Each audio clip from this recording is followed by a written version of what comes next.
Terima kasih Anda masih bersama kami di program Ruang Bicara Publik, dan saya juga masih bersama narasumber saya ada Pak Makmur selaku Kepala Dinas Pendidikan, Kepemudaan dan Olahraga Kota Kendari. Baik Pak Makmur, makin seru saja apa yang kita bahasakan. Mudah-mudahan Kita cerita di sesi pertama. Kalau tadi saya tangkap ini, yang dilakukan dari dinasnya Bapak sendiri kan membangun sarana fisik, kemudian memberikan bantuan terhadap murid yang tidak mampu dan segala macam. Nah sebenarnya kalau kita melihat tidak ada alasan lagi maksudnya dari masyarakat untuk tidak menyalahkan anaknya, karena memang sudah diberikan sarana yang bagus dan kemudian bantuan-bantuan dilakukan. Nah saat ini, kan kalau misalnya kita merasa puas dengan capaian yang kita lakukan, pasti akan terhenti.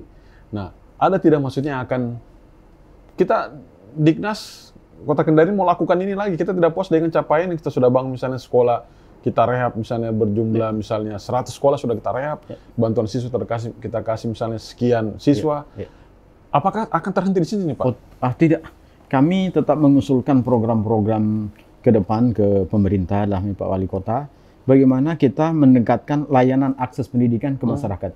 Seperti kalau beberapa waktu yang lalu TK negeri kita di Kota Kendari itu hanya dihitung 1 atau 3 saja, tapi sekarang sudah sampai 9. Jadi tidak sampai setahun sudah 9 TK negeri yang kita dirikan di setiap kecamatan. Nah ini membuktikan bahwa kita tidak berhenti begitu saja, tapi bagaimana kita sekarang merambah, mempersiapkan anak-anak usia dini ini supaya akses layanan pendidikannya bisa betul-betul terlayani dengan baik.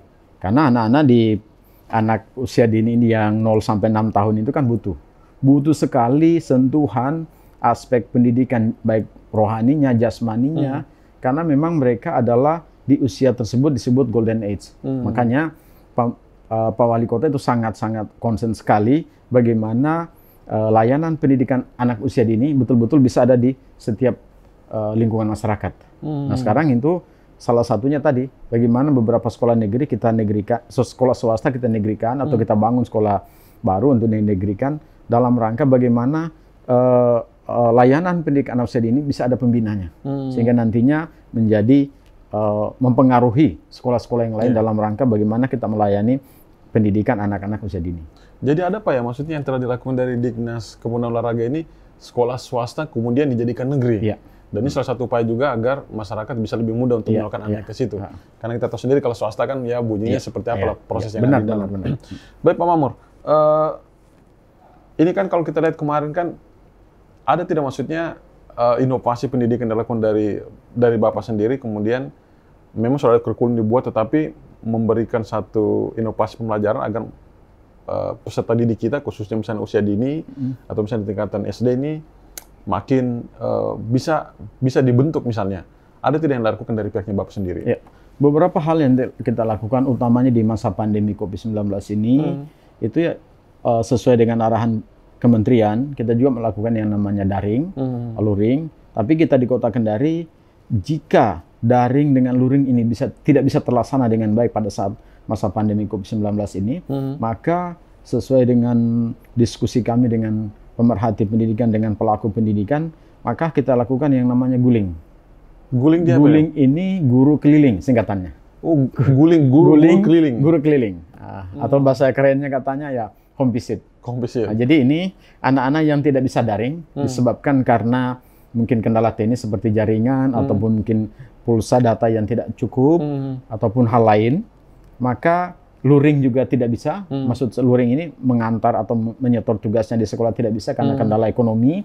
Maka kita bentuk tim-tim khusus yang ada di sekolah-sekolah di bawah komando kepala sekolah untuk melakukan menyisir peserta didik kita yang tidak bisa daring luring ini untuk tetap kita layani akses pendidikannya.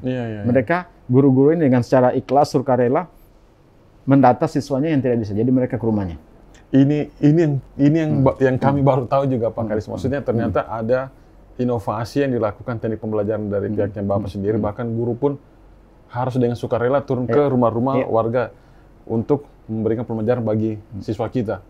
Saya terharu juga Pak mendengar seperti itu. Maksudnya di masa pandemi ini kita harus menjaga jarak segala macam, tetapi ada pola yang dilakukan seperti itu.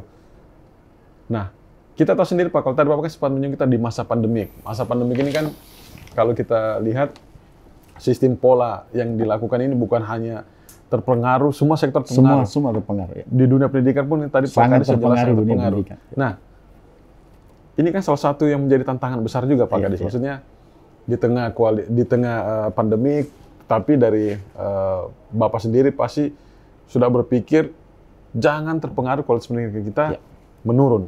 Salah satunya tadi guru keliling, jangan terputus. Nah, ada tidak maksudnya tantangan terberat ketika pandemi ini dan kemudian sistem pembelajaran dia berubah dengan sistem luring yang tadi Bapak jelaskan, dan kemudian saya pastikan bahwa sistem pendidikan Kota Kendari kualitasnya tetap terjaga di masa pandemi.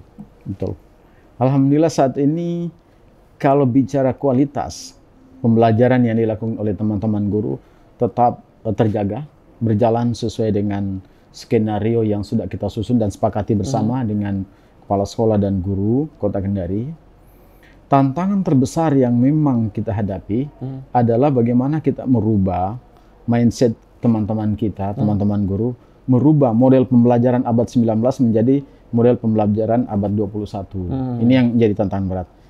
Yang saya maksud tadi adalah kalau selama ini teman-teman guru mengajar dengan cara tatap muka, dengan kreativitas yang lain, ya sekarang karena COVID, suka atau tidak suka mereka harus bersentuhan dengan teknologi. Nah, teknologi ini yang agak susah, tetapi dengan sentuhan-sentuhan dari teman-teman guru, kreativitas inovasi dari teman-teman guru, alhamdulillah berjalan sesuai dengan yang skenariokan. Seperti yang insya Allah dalam waktu dekat ini akan kita launching e-library. Apa e-library itu? E-library ini adalah perpustakaan digital di setiap sekolah, yang mana setiap peserta didik yang ada di sekolah itu dapat mengakses di mana saja tanpa terbatas oleh waktu. Bisa saja Pak, di rumah pun bisa lakukan. Bisa di rumah untuk pinjam buku, bisa untuk pelajaran apa. Ini tujuannya kita lakukan adalah melaunching e-library ini agar membantu peserta didik dengan guru, bahkan orang tua dan umum juga, bagaimana caranya mereka bisa mendapatkan materi-materi ajar yang up to date, yang sesuai dengan zaman sekarang ini. Ya, sehingga nantinya peserta didik kita tidak akan tertinggal dengan materi ajar yang diberikan oleh guru. Wah, ini sangat sudah main ranah digitalisasi nih, karena memang didorong ke situ, suka atau tidak suka, pemerintah Kota Kendari kita sudah menyiapkan itu. Artinya sarana prasarana terkait teknologi sudah disiapkan. Tinggal kita bagaimana kita melakukan kreativitas, bagaimana kita melakukan membantu dunia pendidikan ini, peserta didik kita, guru kita, orang tua kita, bagaimana mereka bisa mendapatkan materi ajar yang betul-betul up to date. Ya, seperti itu. Dan ini menjadi hal yang baru dan harus dibiasakan Pak Kadis untuk bisa diterapkan di Kota Kendari sendiri. Ya, gagasan-gagasan ini saya makin bertanya dengan Pak Kadis, saya makin heran saja gagasan yang dilakukan. Ada guru keliling, kemudian ada e-learning tadi Bapak jelaskan, dan kemudian saya pasti lagi berpikir juga kayaknya mungkin ada hal yang unik lagi dilakukan. Nah, Pak Kadis, ini kan sudah mulai, tapi sebelum saya masuk di ini kan menjadi tantangan baru juga dari pihak dinas Bapak sendiri bahwa pembelajaran tatap muka sudah dilakukan. Tapi saya belum masuk ke situ Pak Kadis.